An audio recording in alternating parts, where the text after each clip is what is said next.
Señor presidente, gracias. Le voy a pedir que si voy a utilizar los 5 minutos, quisiera que el proyector pasara las filminas mientras voy recorriendo la presentación, por favor. Yo hice una citación hace más o menos un mes al señor director de la Unidad de Restitución, también ministro de Agricultura y al director del INCODER, y mi debate lo inicié básicamente revisando el espíritu de la norma, que es muy altruista.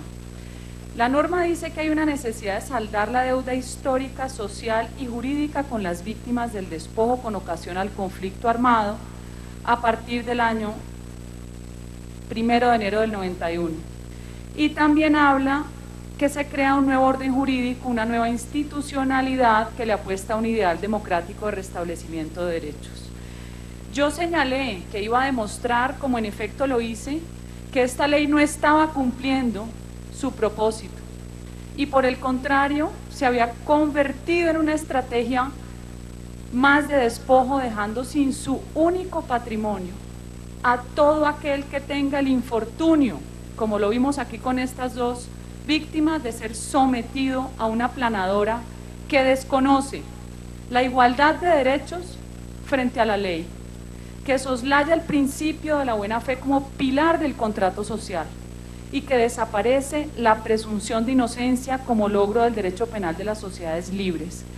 Yo tomé como punto de partida y quiero que ustedes analicen como verdadero origen de la violencia por la tierra el cuadro de evolución de tierras del INCORA que tienen ustedes allí.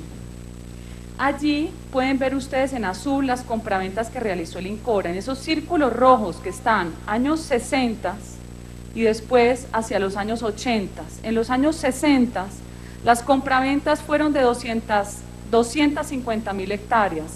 La política pública era de los presidentes Guillermo León Valencia, Carlos Lleras Restrepo, donde la compra de tierras era un medio de contención por la presión de la tierra. Y se observa en el año 88, en el siguiente círculo, fueron 600.000 hectáreas compradas. Detrás de esa fría estadística, señores, se esconde toda una historia de violencia y de despojo. Y yo repito, como lo dije ese día, yo reto al Centro de Memoria Histórica y a cualquier universidad a que me diga si no es cierto y a que se ocupe de esa parte de la historia que no está contada. Todas esas compraventas tienen vicios en el consentimiento. Pude demostrar que esos propietarios eran simples agricultores y ganaderos, algunos con solo quinto de primaria que trabajaban de sol a sol. Puse ejemplos específicos, me fui al departamento del Cesar a recorrer los circuitos de invasiones que ustedes pueden ver allí. Me fui, además, invasiones estratégicamente planeadas. Me ubiqué en una región específica que es San Alberto, región geoestratégica, porque le dicen el ombligo de Colombia. Y tuve la casualidad de conocer la familia del señor Gabriel Lian Lloreda, que por casualidad supe que era el suegro del senador Juan Manuel Galán. Todos los propietarios de San Alberto que fueron vecinos fueron víctimas de esta estrategia político-militar que se ocultaba bajo la propaganda de la tierra para quien la trabaja. Sigue por favor en el siguiente. Todas esas familias que ustedes ven allí sistemáticamente fueron despojadas por el EPL y por el ELN con el ánimo de destruir la riqueza que había allí. ¿Por qué utilizo el cuadro de planeación del INCORA? Porque hoy la Oficina de Restitución está decidiendo sobre procesos de 20, 25 y 30 años atrás. Todos esos propietarios se vieron obligados a venderle al INCORA. Y ninguno es admitido hoy por la ley 1448, ni siquiera los que sufrieron invasiones posteriores al año 98. Para mí esa cifra, ese año marcado en la norma como año 91, es una trampa para desconocer todo lo que sucedió de ahí para atrás. Yo me pregunto, ¿acaso no se le viola el derecho a la igualdad ante la ley al propietario que abandonó forzadamente antes del año 91? ¿Será que porque el INCORA les compró sus bienes, a esas familias se deduce que no son víctimas, que tienen derecho a calificar a la ley 1448? Si el Estado colombiano hubiera tenido el buen juicio de tener trazabilidad de todos estos predios, sabría hoy cuáles se están reclamando. Yo pude conocer cómo estas invasiones, de forma violenta, afectaron esas familias, Aristizábal, Lián, Guerrero, Redondo, Serrano, conocí a muchos de ellos. Continúe. Incluso tengo el certificado de defunción del administrador de la finca La Carolina de la familia Serrano, que fue asesinado por los invasores. Fue colgado a un árbol y su niñito nunca volvió a aparecer, de 12 años. Pero resulta que todos ellos fueron beneficiarios de adjudicaciones por parte del INCORA. Y lo que es más increíble, esos personajes beneficiarios vendieron sus mejoras aún antes de recibir el título de adjudicación, y la gran mayoría vendieron la adjudicación cuando les llegaba el cobro del INCORA o cuando ya estaban incursos en mora. ¿A quién se la vendían? Pues a los campesinos que les compraban 25, 28, 30 hectáreas. Hoy, esos que vendieron, que fueron beneficiarios de un despojo y que el Estado les adjudicó, es a los que hoy la unidad de restitución está reconociendo como víctimas. Y yo le dije al señor director, hay casos específicos donde el control territorial, cuando entran los paramilitares y entran a ejercer su poder y su dominio, lo primero que hacen es generar terror, y generar terror es asesinar a algún colaborador. Pero ninguna de estas fincas, ni Tokio, ni La Carolina, ni la finca El Toco, tiene nexo causal entre esas muertes y el despojo. Un paramilitar no roba 25 hectáreas, señores. Un paramilitar se queda con 1.500. Y yo me pregunto, ¿será que esos antiguos invasores que vendieron y hoy reclaman, que fueron beneficiarios de un despojo armado, que adquieren luego la calidad de adjudicatarios, sí actuaron de buena fe exenta de culpa, como dice la ley 1448? Eso es imposible, señores, para un opositor defenderse legalmente. La víctima llega a la unidad, la presunta víctima llega a la unidad y su versión se presume veraz, mientras que el propietario, poseedor y ocupante es notificado que su predio está siendo objeto de reclamación y no tiene posibilidad de conocer el trámite. La unidad se convierte en el abogado de oficio y usa todos los recursos financieros, técnicos, humanos para respaldar un testimonio que se presume veraz. Pero ojo, ¿a quién contrata para crear ese contexto? Y aquí hay un tema muy complicado y yo sí quiero volver a denunciar esto. ¿A quién se está contratando? Se contrata a las ONGs de izquierda, se contrata al señor Gerardo Vega o el INCORA a la señora Carmen Palencia, que fueron antiguos invasores a sangre y fuego del EPL, hoy defensores de víctimas. Hay varios contratos multimillonarios, contratos de 400 millones para Carmen Palencia, con objeto complejo, objeto que era imposible de cumplir en el tiempo, y me encontré que el contrato se firmó el 18 de diciembre, se suscribe el acta el 20 de diciembre y el 21 se solicita la prórroga. No, qué divertido. Me encontré otro contrato de Gerardo Vega por 100 y pico de millones. O sea, ellos son los asesores, ellos son los que dibujan y construyen contextos falsos con los que le quitan la tierra a la gente. Pero además me encontré otra sorpresa. Me encontré que quien fuera la subgerente de tierras del INCODER, la señora Jennifer Mojica, fue la que dio concepto positivo para que le dieran el contrato a Carmen Palencia. Esta señora después es destituida por falta gravísima por la Procuraduría y pasa a formar parte de directora jurídica de tierras de la Comisión Colombiana de Juristas, que tiene contratos con la unidad por más de 4.000 millones de pesos. Y ya sabemos que la Comisión Colombiana de Juristas de qué línea es.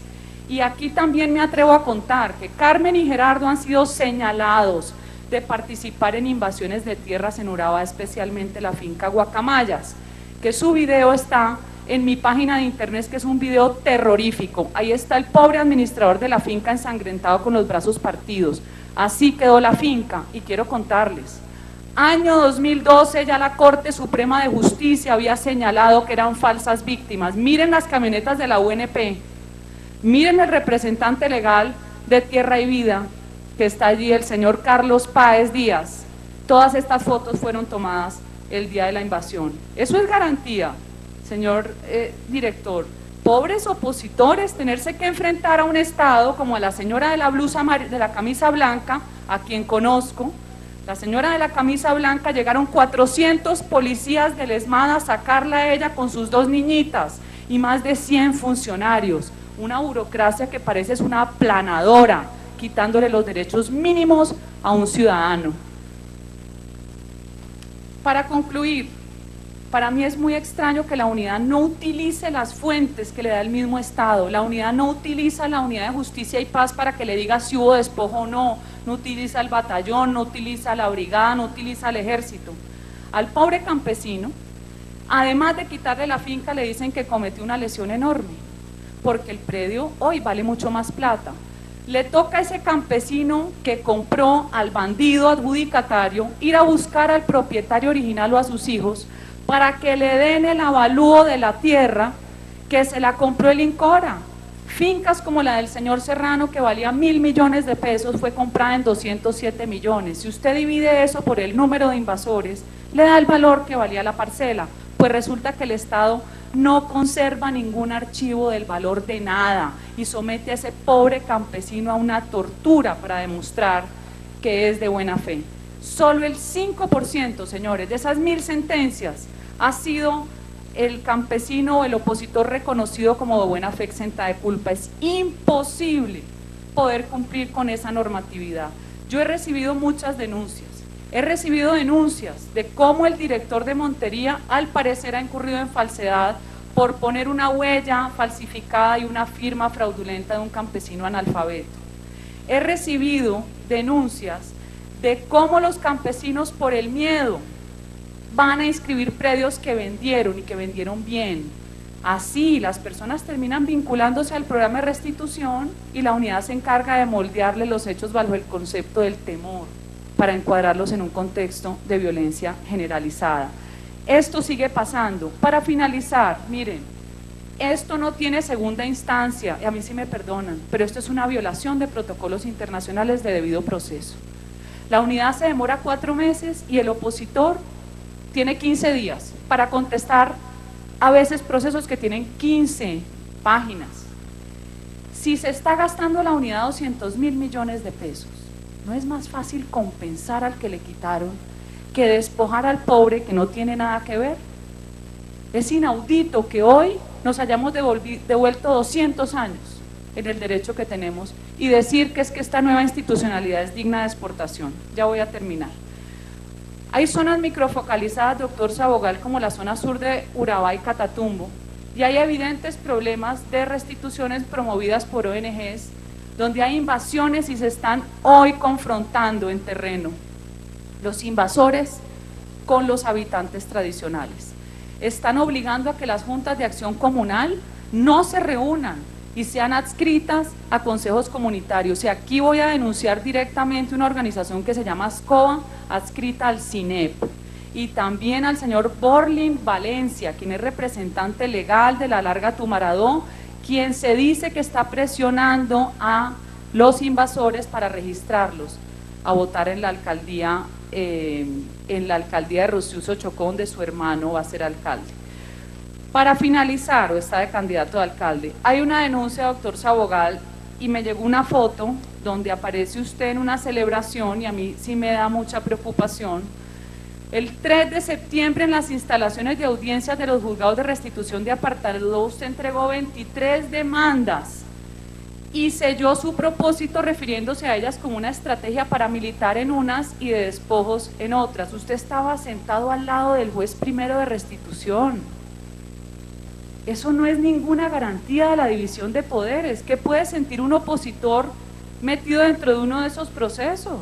¿Qué garantía puede haber de que se va a impartir una justicia adecuada? Dicen que después llegaron los magistrados también a esa reunión. Usted puede hacer la política que quiera con el tema de la restitución, pero no mezclar a los jueces ni a los magistrados.